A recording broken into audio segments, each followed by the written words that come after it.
Hello అండి, నేను మళ్ళీ వచ్చేసా.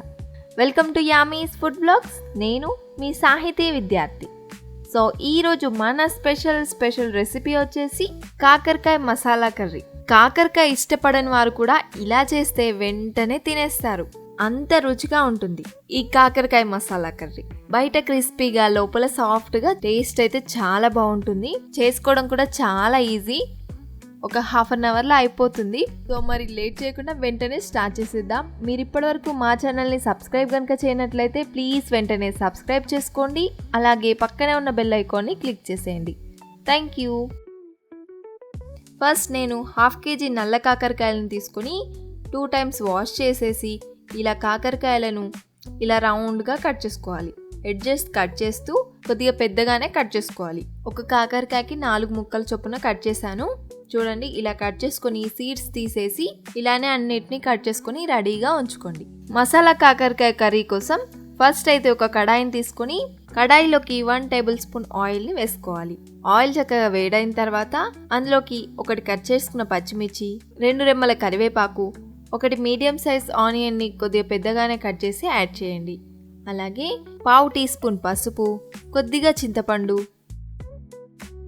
5-6 వెల్లుల్లిపాయలను వేసేసి 2 minutes ఫ్రై చేసేసి దీన్ని ఒక ప్లేట్లోకి ట్రాన్స్ఫర్ చేసుకోండి. ఇదే కడాయిలోకి 1/2 కప్పు వరకు పల్లీలను వేసి వేయించుకోవాలి. స్టవ్ సిమ్లో పెట్టేసి దోరగా వేయించుకోవాలి.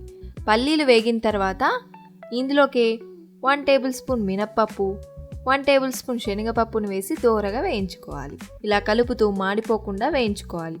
పప్పులు వేగిన తర్వాత 1 teaspoon ధనియాలను వేసేసి 2 minutes వేయించి స్టవ్ ఆఫ్ చేసేసి ప్లేట్లోకి ట్రాన్స్ఫర్ చేసుకోండి. ఆనియన్ వేసాం కదా, అదే ప్లేట్లోకి ట్రాన్స్ఫర్ చేసేసుకొని పూర్తిగా చల్లారనివ్వండి. ఇవి చల్లారేలోపు ఇదే కడాయిలోకి 1 tablespoon ఆయిల్ని పోసుకొని కట్ చేసుకున్న కాకరకాయ ముక్కల్ని వేసేసి ఫ్రై చేసుకోవాలి. స్టవ్ ఫ్లేమ్ అనేది మీడియం ఫ్లేమ్లో ఉంచేసి ఇలా క్రిస్పీగా అయ్యేంత వరకు ఫ్రై చేసుకోవాలి. చూడండి, ఇలా కలర్ చేంజ్ అయ్యి క్రిస్పీగా అయిన తర్వాత ఒక ప్లేట్లోకి ట్రాన్స్ఫర్ చేసుకోండి. ఇప్పుడు ఈ పప్పులు ఫ్రై చేసుకున్న ఆనియన్స్ పూర్తిగా చల్లారిపోయాయి. సో వీటన్నిటిని ఒక మిక్సీ జార్లో ట్రాన్స్ఫర్ చేసేసుకొని ఇదే జార్లోకి రుచికి సరిపోయేంత సాల్ట్, అలాగే 1 teaspoon కారాన్ని వేసేసి మెత్తని పేస్ట్లా గ్రైండ్ చేసుకోవాలి. అవసరమైతే కొద్దిగా వాటర్ని యాడ్ చేసేసుకొని మెత్తని పేస్ట్లా గ్రైండ్ చేసుకోండి. ఇలా గ్రైండ్ చేసిన పేస్ట్ని ఫ్రై చేసుకున్న కాకరకాయ ముక్కలకు బాగా పట్టించుకోవాలి.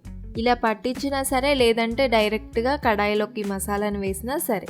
ఇలా మసాలాను పట్టిస్తేనే టేస్ట్ చాలా బాగుంటుంది.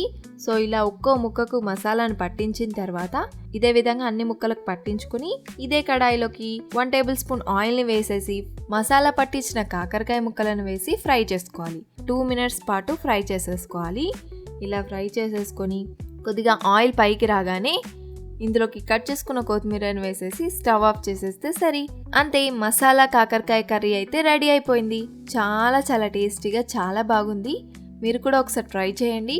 మీరు ట్రై చేసి ఎలా కుదిరిందో నాకు కామెంట్ బాక్స్లో కామెంట్ చేసేయండి. అలాగే వీడియో నచ్చినట్లయితే వీడియోకి లైక్ చేసి మీ ఫ్రెండ్స్కి, రిలేటివ్స్కి షేర్ చేసేయండి. Thank you. నెక్స్ట్ వీడియోలో కలుద్దాం. బాయ్.